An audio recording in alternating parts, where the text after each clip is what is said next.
Did you know that one of the major root causes of problems with hormone health that many of us are experiencing is an issue with our ability to properly detoxify the hormone estrogen?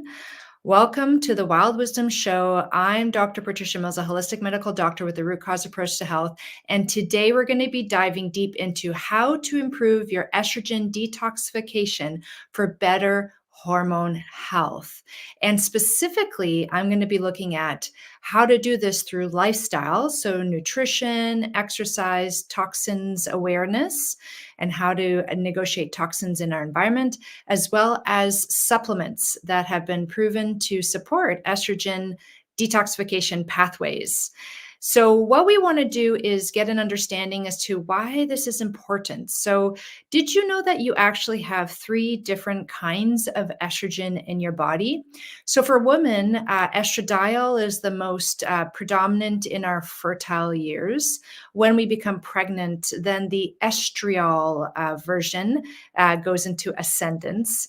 When we are in menopause, estrone becomes the predominant estrogen. And in men, estrone and estradiol are the ones that actually affect their tissues, including in the testes and things like formations of sperm and other things. So this is relevant actually to men and women. Now, what's interesting is that all three kinds of estrogen have to be, once the body makes the estrogen, once that the use for it is over within that time period, the body needs to be able to detoxify that estrogen and get it out of the body so we don't get into problems of too much estrogen at the wrong time in the wrong place.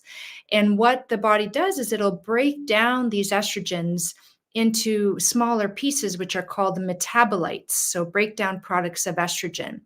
And if we don't have enough estrogen detoxification in our body going on, which is actually happening for quite a few people, research is showing, you can run into problems with excess estrogen or excess estrogen metabolites or both. Now, you might be wondering, what are some potential signs of excess estrogen? How do I know this is a problem that I'm running into, right? So there's the concept of prevention of these issues and then reversal of these issues. So some signs of excess estrogen in women include headaches, weight gain, abnormalities with the menstrual cycle, such as too light bleeding or too heavy bleeding, worsening of premenstrual syndrome or PMS, breast tenderness. Maybe there's some fibrocystic breast lumps that you've been, you can either feel it in your breast tissue or you've been diagnosed with that. Fibroids as well are a sign of excess estrogen in the fibroid tissue itself, and low libido, so low sex drive. In men can start developing problem with larger breasts, which in medicine it's called gynecomastia. They can have problems with erectile dysfunction, infertility, and depression.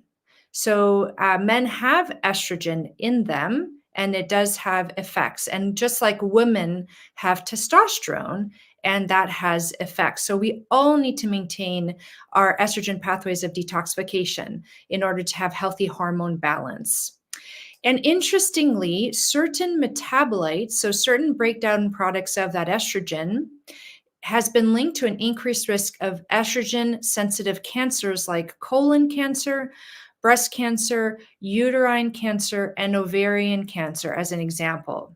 So we need to make sure that the estrogen and its metabolites are probably so the estrogen needs to be properly broken down into metabolites, and then those metabolites need to be properly excreted in out of the body. Okay, so the estrogen detoxification pathway involves, in sequence, first the liver, then the bile, then the gut. And I'm going to be talking you through all of these different steps. And first, we're going to start with lifestyle that supports estrogen detoxification pathway. Now, if you're joining me live from places like my free Facebook group, Wild Wisdom for Women, please feel free to put your questions in the comments. I would look forward to answering them. Your questions also help other people better understand the topic. If I'm not explaining things clearly enough, I appreciate your questions to help with the clarification process. So here we go with the liver. The liver is interesting because the estrogen, so the estradiol, the estrone, the estriol, they go into the liver, and that's where they're broken down into those metabolites. And the liver needs to be in really good functioning form in order for this to happen. So, in order for you to support your liver health so that it can properly detoxify things like estrogen, and by the way, pretty much every other environmental toxin or medication or pesticides or whatever's coming in through the environment, most of those things are detoxified either in the gut or in the liver or both. Now, you want to avoid liver harming products, foods, and drinks. So let's start with those liver harming products. Number one is certain medications can be really toxic for the liver. And actually, a very common medication that many people are on that is very damaging to the liver is Tylenol. Now, you can be on a dose of Tylenol and not have a significant liver damage. Any amount does cause a certain amount, and liver injury is a very known side effect of Tylenol consumption. And some people are predisposed to even going to liver failure with just not a very much of it. And that's not common, but I actually have been involved in the treatment of people who have had that when I was going through my medical residency training. So I'm very aware of this. So anything you can do to minimize Tylenol use is advantageous. And then remember that the liver is the clearinghouse for other environmental toxins like pesticides. And unfortunately, our personal care products are full of toxins like BPA, phthalates, and a lot of other chemicals that are added to the products, such as cosmetics or body lotions, toothpastes, and those sorts of things. And you'll want to watch the video, How Cosmetics Can Affect Your Hormone Health and What You Can Do About It, in order to get a deeper understanding of this particular topic if that's of interest to you. And of course, environmental chemicals. We just want to be toxins aware. And by the way, when I talk about how to support the liver in terms of supporting its detoxification, those steps will be appropriate for detoxifying any toxins that you're exposed to. So this is a very helpful video for you because it'll be very important in order for you to support your liver detox for anything. So this is great. Now, these might be surprising to you, and these are liver-harming foods. And actually, one very particular molecule that is very damaging to the liver when it's seen in excess amounts is fructose. Fructose is a kind of a sugar. So, your regular table sugar will break down into fructose and glucose. And fructose is found in highly concentrated amounts in the kinds of sugars that are created by the food industry to put into ultra processed foods to sweeten their foods. So you get excess fructose in those kinds of sugars. And also, fructose is found in fruits. And what the research is showing is that when we eat a whole fruit, that amount of fructose is very buffered by the fiber that is encasing that fructose. And the gut can actually break down the fructose and use it before it even gets significantly absorbed into the body. So fruits, although they contain fructose, are not a source of, like whole fruits, are not a source of damaging amounts of fructose, because what happens is that fructose gets absorbed into the body and goes directly to the liver. And once the liver becomes overwhelmed, like the capacity of how much fructose it can deal with is reached, beyond that, it starts to store that extra energy of fructose into fat. So it creates fat. And that fat will start to take up the tissue of the liver. And you may even, if you get an ultrasound done, for example, be diagnosed with fatty liver disease at some point in time if it becomes very excessive. And even children are starting to be diagnosed with fatty liver disease in westernized countries because of this excess exposure to fructose. So not from eating whole fruits, but from having too many fruits in your smoothies, for example, because the blending of the fruit really breaks down that fiber and exposes the fructose. And we tend to add too many fruits to our smoothies. So if you were to eat the amount of fruits that you were to put in your smoothie instead of blending it, you would probably eat less just because of that filling effect of the fiber. Too much honey or maple syrup. Now, I love honey, raw honey. I love the health benefits. Also love raw, real maple syrup, but too much can cause issues as well. We talked about added sugars in ultra processed foods, but these include foods that are labeled as health foods like protein bars and protein powders and gluten free baked goods. They will often have these added sugars like high fructose corn syrups and other kinds of sugars that are higher in fructose. So you want to be aware and really try to minimize your use of ultra processed foods, even if it has a health label applied to it, because that's kind of like the greenwashing of the health industry. They put words like organic, natural, smart, healthy, but ultimately you want to be reading the ingredient list, not what the industry is calling that to attract your attention and make you want to buy that food. So, what we want to avoid in terms of drinks are fruit juices. Now, this is, I think, one of the big issues with children and not so much for adults, but for some adults, is fruits should be consumed whole.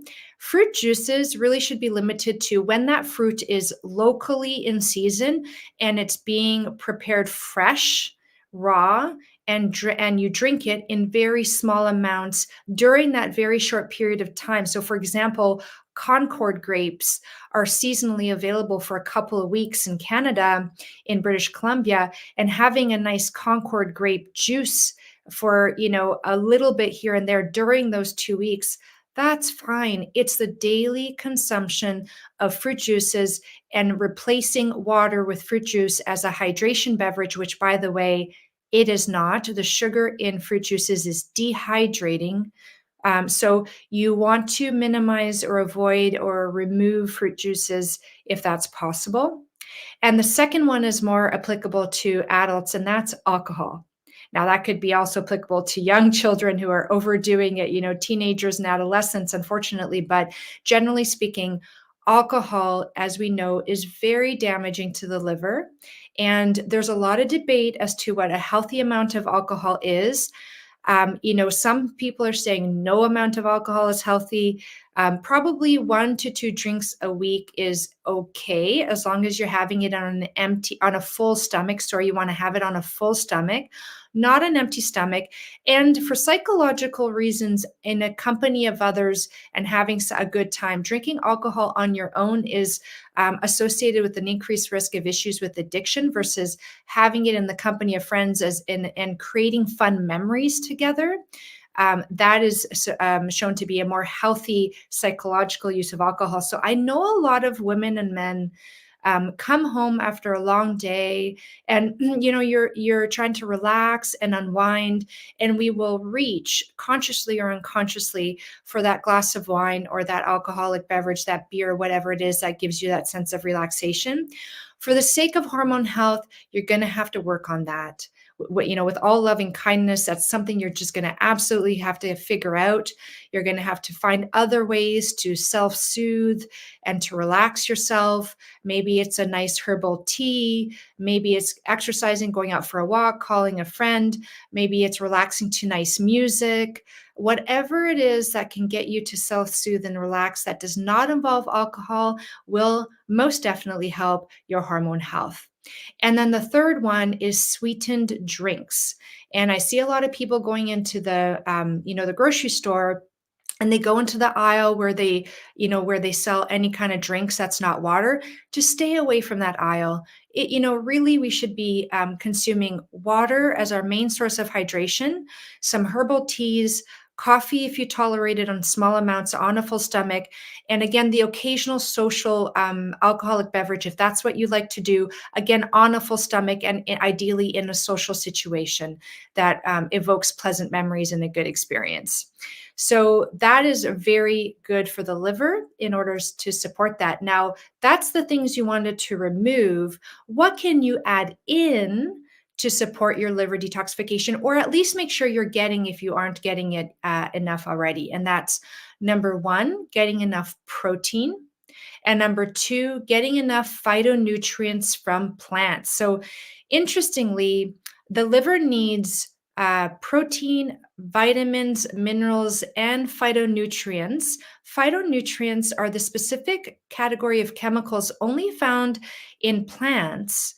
And they are not vitamins or minerals. They are actually very unique molecular structures they tend to be the nutrients that give plants their colors. So, a red cabbage has a different phytonutrient profile than a green cabbage. And actually, even between apples, there's different phytonutrients. So, an ambrosia apple compared to a gala apple has different phytonutrients.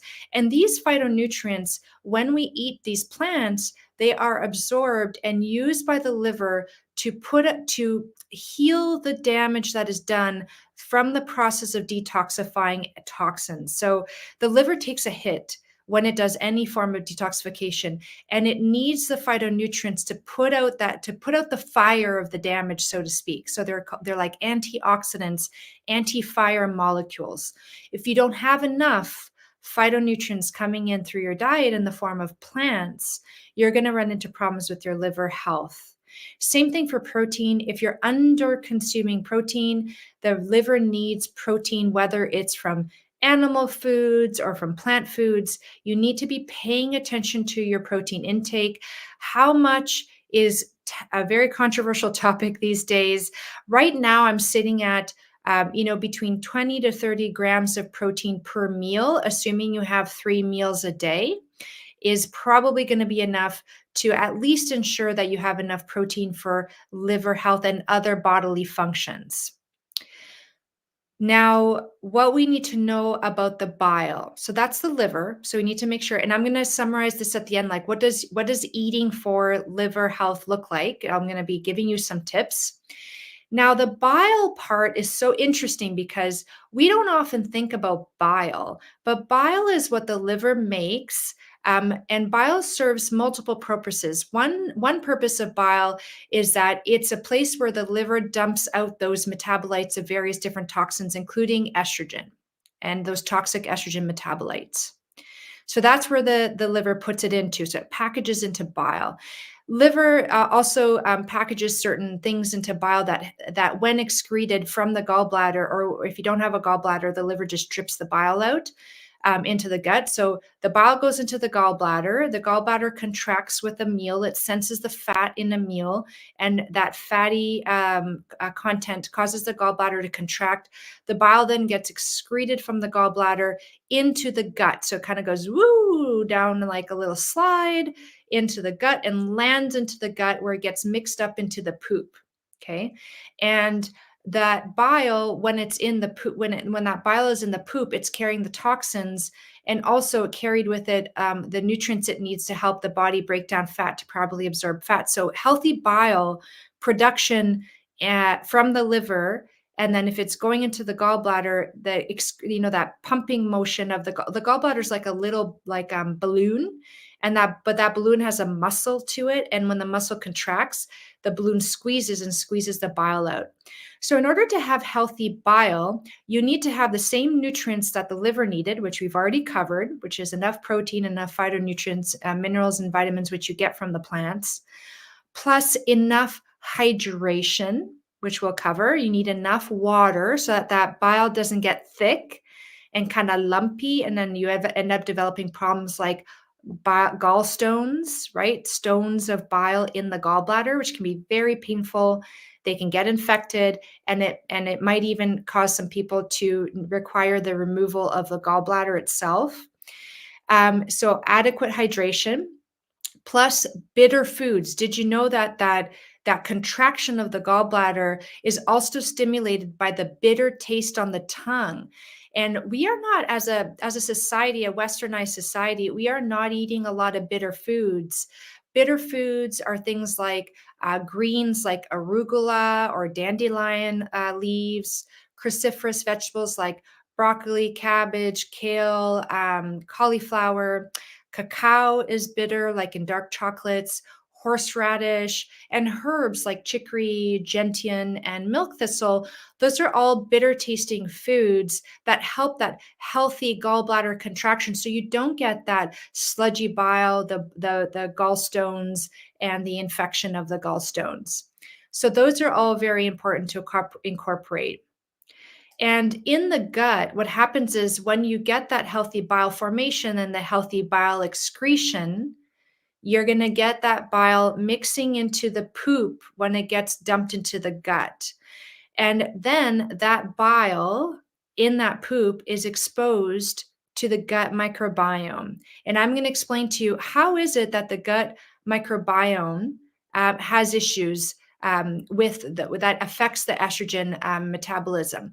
Now, I have a question from a Facebook user, and the question is, if you have genes that send your estrogen down the OH4 and 16 pathways, should you not do hormone replacement therapy?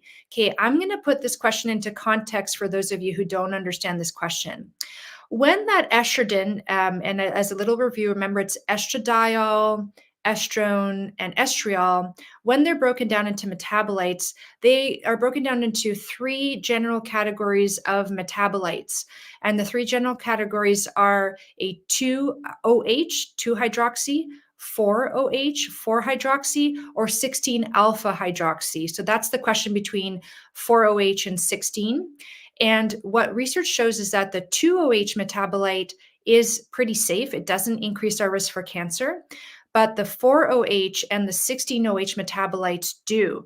And so if you're someone who has done genetic testing and the genes show you, you have genes that predispose you to forming the 4-OH and 16-OH over the 2-OH, the question is, should you do hormone replacement therapy in which you're adding estrogen to your system? Maybe you're in menopause or another issue, another condition that may benefit from estrogen. Then the concern is, are your genes going to predispose you to having a buildup of the 4-OH and the 16-OH? And the answer to that question is not necessarily. It doesn't mean that you should not do hormone replacement therapy, because while the genes load to the gun, the environment pulls the trigger, and everybody is producing 2-OH, 4-OH, and 16-OH in different amounts depending on your genetic predisposition. The key, though, is that are you supporting your estrogen detoxification pathways so that those metabolites can be excreted? That is actually more important than the genetics, because your genetics are going to maybe increase your risk, but that doesn't mean that you're good that 4-OH and 16 versions will build up in your body. The genes don't mean it'll build up in your body. It means that when the estrogen hits the liver, those are the metabolites that you're going to tend to form. Those metabolites will be excreted in the bile, will be dumped out into the gut. And so long as those pathways are healthy, they will be excreted out of the body. Now, if you do have those genes and you're on hormone replacement therapy, then you may want to do the more detailed urine testing for metabolites, like the Dutch test, the dried urine test.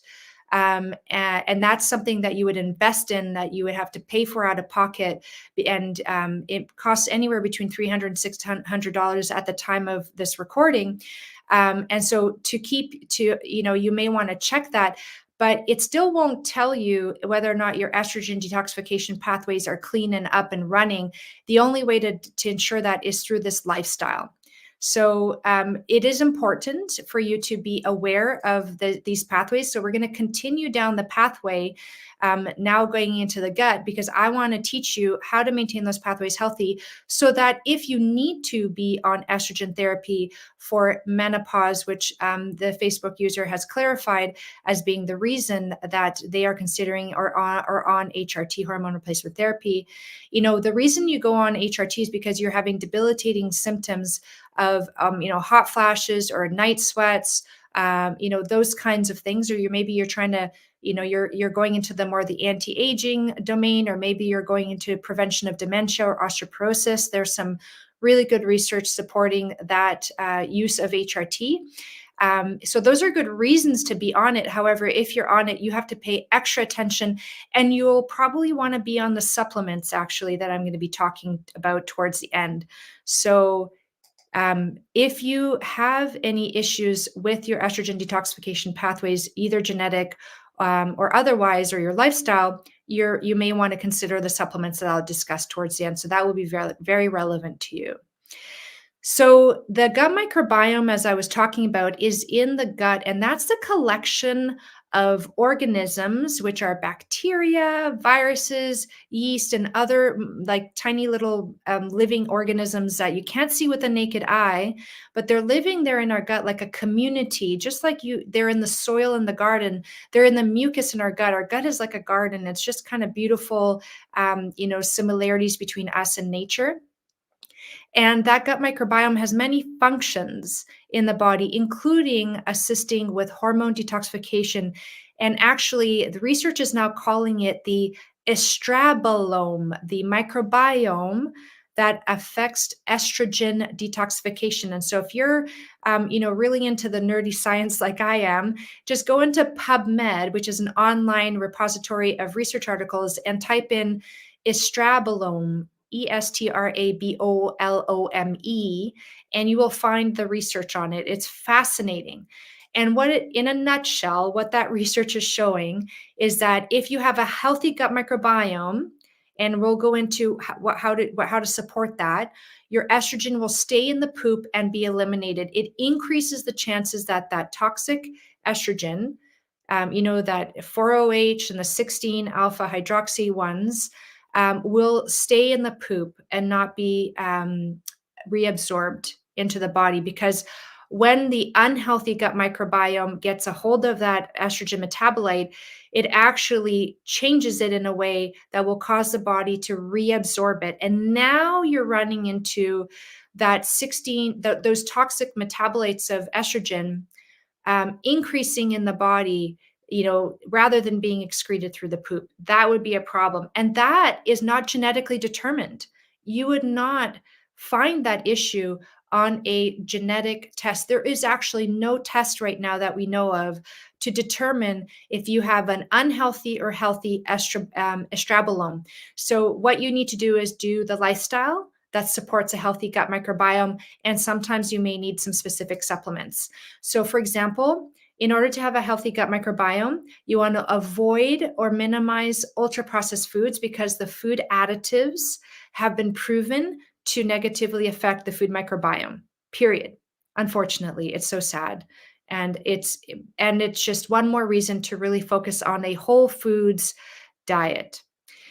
You want to avoid excess simple sugars, so table sugars, that excess maple syrup, excess honey. You want to really stick to complex carbohydrates, which are things like your vegetables, your fruits, your minimally processed whole grains like sourdough bread, and beans, legumes, nuts, and seeds.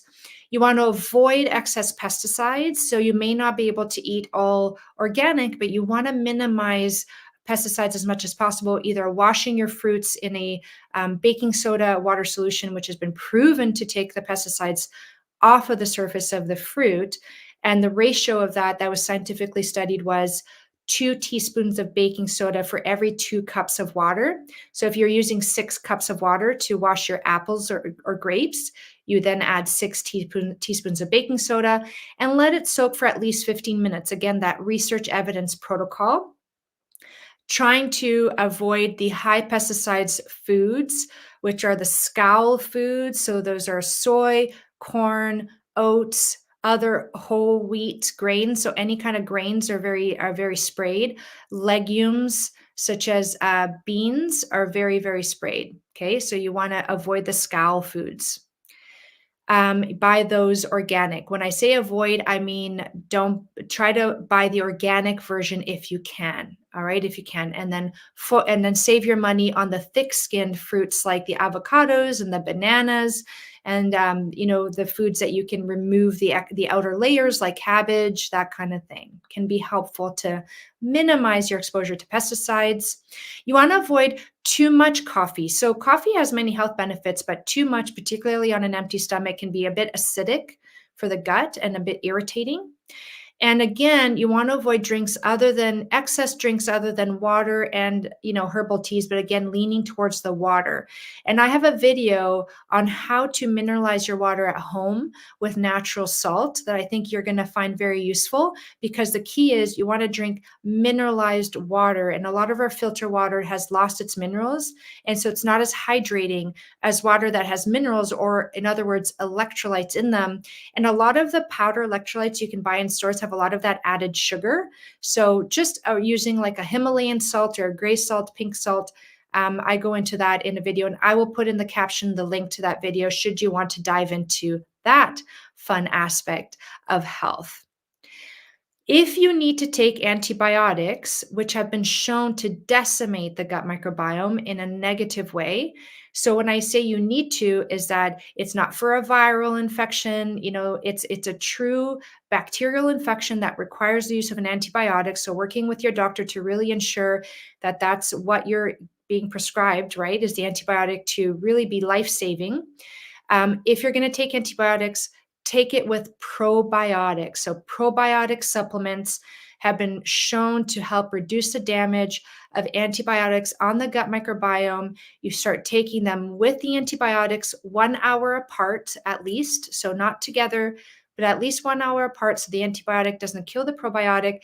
And then, when you're done the antibiotic, continuing the probiotic for at least 3 months afterwards can help replenish that gut microbiome. Now, I do have a few other questions that we have here. One question is, how does cortisol play a role in all of this? How can one lower cortisol during menopause? So that's a great question. However, it's not related to the today's video. It actually will be something I'm going to cover in my next video. So stay tuned because your answer will be very importantly answered next video. And same Facebook user is asking, does the Dutch test show this? The Dutch test does show cortisol and the metabolites. And again, we can talk about the cortisol piece in next week's video. Thank you for your questions and participation. So what we're going to talk about next is, so let's say you have a healthy gut microbiome. You've done everything you can to protect your gut microbiome. Maybe you're taking some supplements to help in this process. And there's one specific supplement I'm going to cover that is very, very helpful to prevent this estrobolome effect of reabsorption of estrogen into the body. But let's say now the estrogen is in the poop where it should be. Now you need to get the poop out. And what's very interesting is that research has shown that people who don't have at least 1 to 2 nice, healthy, big poops a day are at increased risk for cancers, including breast cancer. And partly that has to do with the reabsorption of estrogen into the body. And remember, other hormone sensitive cancers are colon, ovarian, and uterine, in addition to, which is endometrial cancer, in addition to the breast cancer. So you need to have at least 1 to 2 good bowel movements a day. And some research even suggests between 2 and 4 is ideal. So what you want to do in order to ensure that, and by bowel movements, I don't mean diarrhea. I mean that, the ideal bowel movement kind of looks like a sausage. It might be slightly dry with a bit of cracks on the surface, or slightly piecey, but you don't want it to be too lumpy and hard, which is constipation, or too watery, kind of ragged and liquidy, which is diarrhea. So this is a lifestyle way to support this, which again goes back to eating your vegetables. But now I'm going to give you a specific amount of vegetables that you want to target for bowel health, which is 6 to 9 cups of vegetables a day and 1 to 2 servings of fruit a day. Now, people tell me, how on earth do I get 6 to 9 cups of vegetables a day? The key is when you cook vegetables, they are easier to digest. They actually give you more nutrient absorption. Contrary to popular belief, our digestive tract is different from herbivore animals like apes, where they have very long digestive tracts and they can tolerate eating raw foods like raw plants. We have much shorter digestive tracts because we have evolved with cooking our foods for at least the last 800,000 years. So cooking your vegetables will decrease the volume. So 6 to 9 cups becomes about 2 to 4, maybe 3 to 5 cups of cooked vegetables a day, which means that if you eat 1 to 2 cups of cooked vegetables with every meal, you will be hitting your target. And you want variety because you want that phytonutrient profile to be very complex and diverse, because your liver will benefit from that. So you want to mix up your cabbage with your broccoli, with your cauliflower, with your Brussels sprouts, with your kale, spinach, and if you don't overdo one food, like if you don't overdo too much spinach or too much kale, you're not going to run into the potential problems with those foods, which is from over consuming their anti-nutrient profile, which are like oxalates and phytic acids and lectins. So variety protects you and also powers you, 1 to 2 fruits a day because you don't want to go excess on fruits, because if you do overwhelm your body's ability to absorb the fructose from the fruits, that can become problematic. You could do more than that, but not too much more, right? You want to make sure you don't get too much sugar coming into your body and into your gut microbiome. This provides not only the fiber that helps move your bowels, fiber has also been shown to actually directly be involved in detoxification in the gut. It is food for the healthy gut microbiome. So that's what's called a prebiotic. It's food for the organisms in your gut, and it feeds the healthy guys, and it provides the phytonutrients for your liver detox. So it's just so many benefits from eating vegetables. I can't even that's been the biggest game changer for my health, to be quite honest, is really hitting these. And that means I have vegetables for breakfast. I have about half a plate of vegetables, cooked vegetables for breakfast every day. And I love it. Like, I took a while to get used to, and now it just doesn't feel right to me if I don't start the day that way. And my bowel movements have never been better. You want to avoid constipating foods. So if you have a food intolerance to like dairy, or some people actually have an intolerance to things like cacao, you want to become aware what are the foods that you eat that constipate you and avoid them. You want to drink about 2.5 to 3.5 liters of mineralized water a day. That depends on your body size. Smaller people will be in about the 2 to 2.5 liter range, larger people around a 3 to 3.5 liter range, but it has to be mineralized. Again, you'll want to check out that video on how to mineralize your water at home. And then you also want to move. You want to walk, you want to jump, you want to run. And that's one of the other benefits of getting those steps in a day, because the movement, up and down movement, helps the gut, propel down, propel down, propel down, get the poop moving down, down, down. Very, very, very important. And one thing I didn't put here in the notes, but I'm going to add, is you shouldn't eat anything after 8 o'clock at night, because your big bowel movement happens at night. The biggest contraction of the gut to get the poop moving through it is at night. But if you eat after 8 o'clock, that big migration is called the giant migration complex. That doesn't happen. And then it just stays stuck in your gut, because your gut, instead of focusing on that, is focusing on the digesting the food you ate after 8 o'clock at night. So really being mindful of when you're eating is as important as what you're eating. Now, I have a question here from a Facebook user saying, do I recommend multivitamins in addition to vegetables and fruits?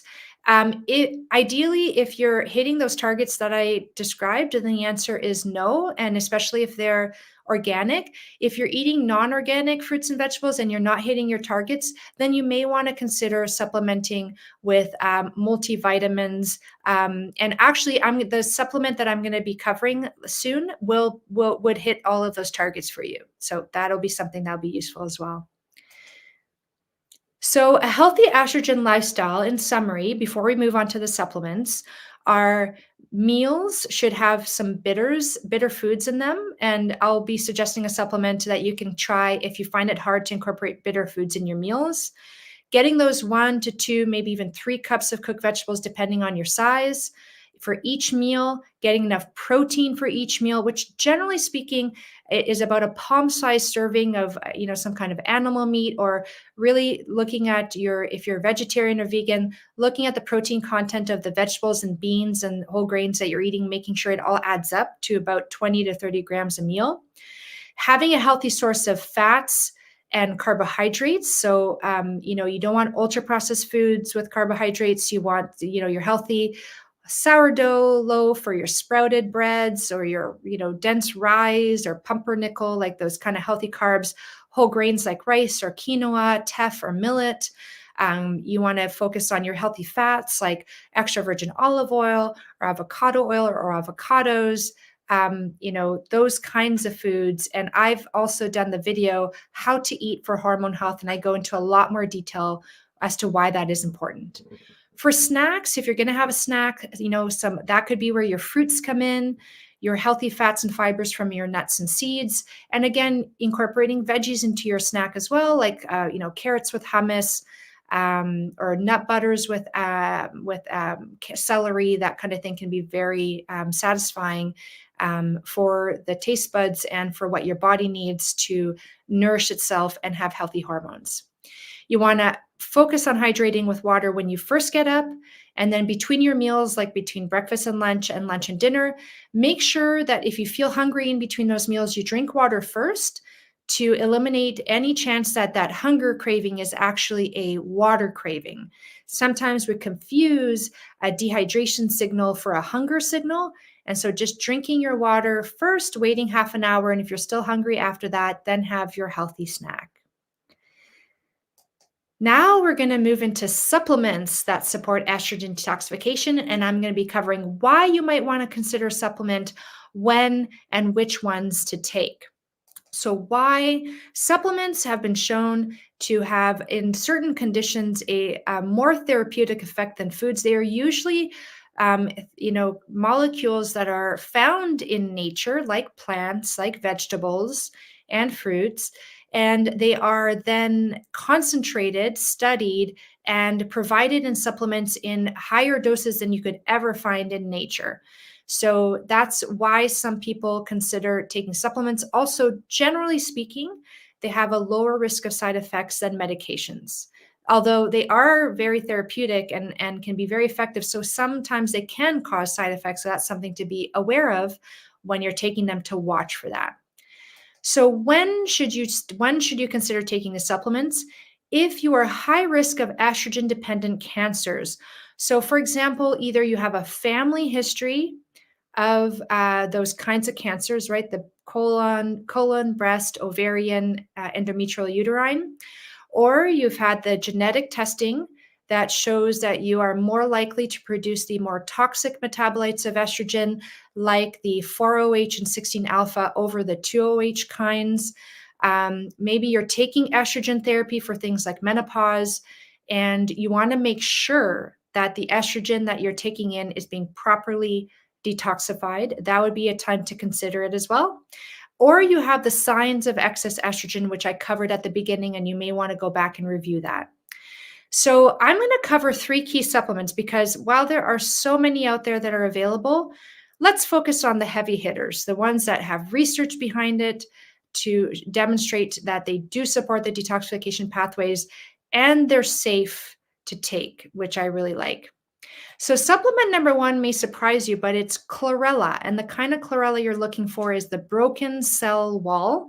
Chlorella is a green algae. And so it's when you see it, it's like a green powder, and the cell wall of chlorella is cellulose, which we can't break down very well. So as a supplement, you want that cell wall to be broken down so that the insides of what's in the chlorella is available to you. And what's so cool about chlorella, the more I read about chlorella, the more excited I get. And I take chlorella every day, actually. It's my multivitamin. It's like my nutritional insurance, because it has actually, it's high in proteins. 60% of the volume of chlorella is protein, and it actually has all of the essential amino acids, which is very unique for a plant. Usually we think of that being only present in animal food, but that's the case for chlorella as well.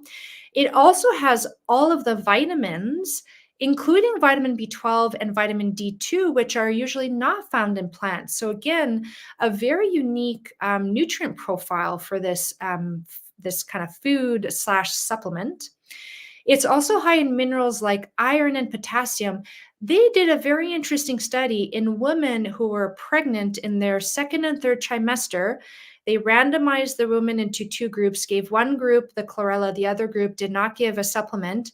And the chlorella supplemented group had a decreased risk of iron deficiency anemia. And this is without iron supplements. It was chlorella supplements. And so the iron in chlorella prevents iron deficiency anemia, which is very cool because it's not constipating like iron supplements are. And constipation anytime, but in particularly pregnancy, really sucks. So what a great supplement. It also is high in potassium, which has been shown to help with blood pressure like hypertension. When it's been studied, it also helps improve cholesterol, which is really cool. It's very high in phytonutrients, particularly carotenoids, which have been shown to be very helpful for health. And they have omega-3 fatty acids, the ALA, not the DHA and EPA that you find in fish, for example, but if you're a vegetarian looking for omega-3 supply, that is one source, is chlorella. So it has all of the building blocks that the liver needs to support its detoxification. Not only that, though, it helps increase bile secretion and it increases the production and the flow of poop, which is really cool. So it actually it helps that whole pathway detoxification. There is a caution with chlorella is that if it's doing a lot of detoxification, it'll really be moving your bowels and you can experience diarrhea. So you're going to want to start with a low dose if you're trying this, right? And you're never going to want to exceed the recommended dose on the packaging of the product that you buy without having a health professional say, yes, you can go higher. So stick within that recommended dosage and but start at the lowest possible dose. So sometimes if they recommend 2 tablets, you start with 1 tablet. Maybe if you're having a powder and they recommend half a teaspoon, you start with 1/4 of a teaspoon or 1/8 of a teaspoon. And make sure you're at a dose that does not cause too much diarrhea, because too much diarrhea will cause your nutrients to flow through you too quickly and you won't be able to properly absorb the nutrients from your food. So it's finding that Goldilocks zone. Now, some doctors will do like a targeted 8-week detoxification where you actually are promoting a more diarrhea-like picture. But again, you wouldn't want that happening without some kind of health professional support. So this is the way that I would take this at home, is that low dose that doesn't cause that issue. Supplement number 2 is the one that helps with that estrobolome. So it protects the gut from the gut microbiome from breaking down that estrogen, so it's reabsorbed, and that's calcium D-glucarate. Now, calcium is a salt. Calcium D-glucarate is a calcium salt of glucaric acid, and this is found in many fruits and vegetables. So again, this is plant medicine in a way.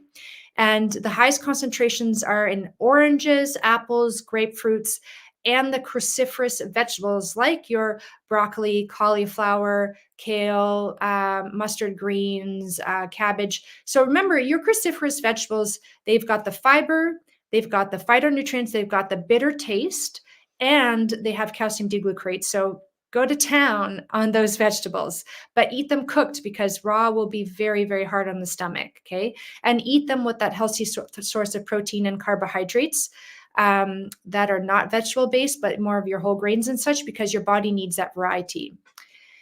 So again, the calcium D-glucarate basically goes in and blocks the gut microbiome from affecting that toxic estrogen in the gut so that it's not reabsorbed into the body. The overall effect of a calcium D-glucarate is you have less reabsorption of those toxic metabolites into the body, which in the cases of the genetic predisposition for those toxic metabolites, for example, either on a family history or you do gene testing, that would be a supplement that you would probably want to consider, especially if you're not able to hit your targets of vegetables. But even so, it's pretty safe. It's very well tolerated. It would be a good one to just have as a preventative measure. The third supplement is herbal bitters. So if you don't think you can get the bitter taste in your food very regularly, there's actually a supplement called bitters, and this is very commonly used in Europe. So Europeans commonly will have, it's like a little tonic, a liquid made from herbs like gentian and milk thistle and burdock root, and those things are very bitter tasting. They distill them into like a tonic, and you have a tiny little amount in a little bit of water before your meal, before a meal that contains fats. So not a snack with like fruits, for example, but a meal that contains fat. So your breakfast, your lunch, and your dinner with your healthy fats, you'd have a little bit of this bitter tonic in a little bit of water, and you would just drink it up and then have your meal. That will ensure a really good, healthy gallbladder contraction for that bile to be dumped out into your gut properly. And so this is really good for people who are wanting to protect their gallbladder health or maintain their gallbladder health, or want to really protect their healthy hormone balance. And the fourth supplement is the probiotics. So if you have been on a course of antibiotics in the past, it would be probably a good idea to do about a 3-month course of probiotics if you haven't done that yet. There's various different kinds of probiotics.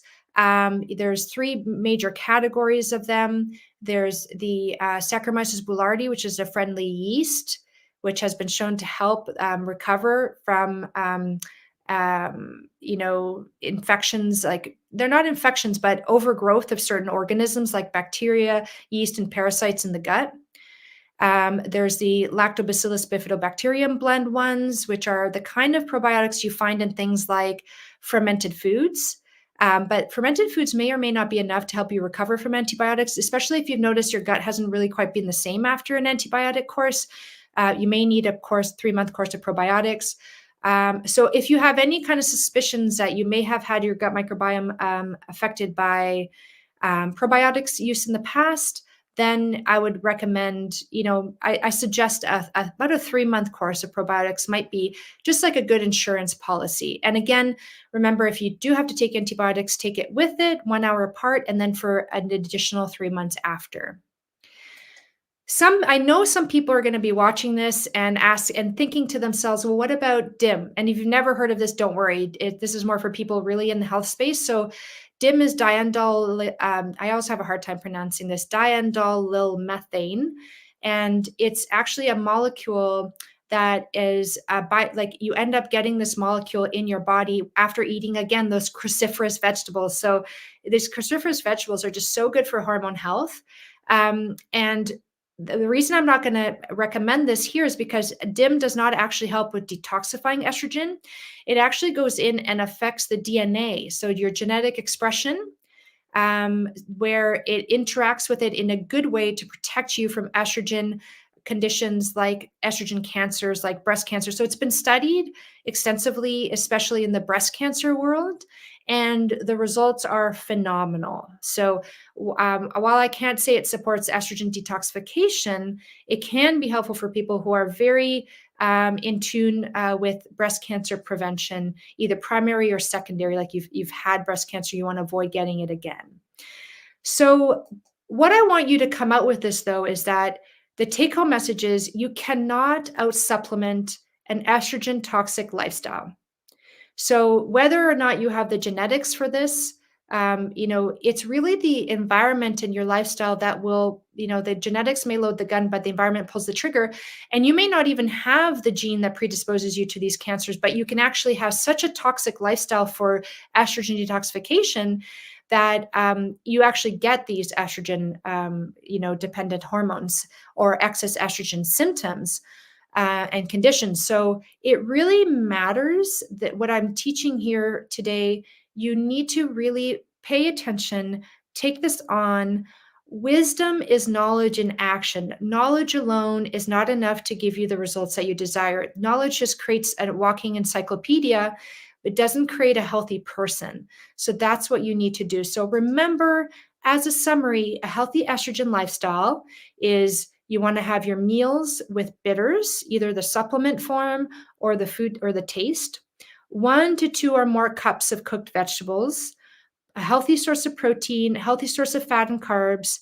You want your snacks to be wholesome, no ultra processed foods, just fruits, nuts, seeds, and veggies. You want to really hit your hydration targets with mineralized water on awakening and in between meals, and move. Get that movement in. Daily movement is so key.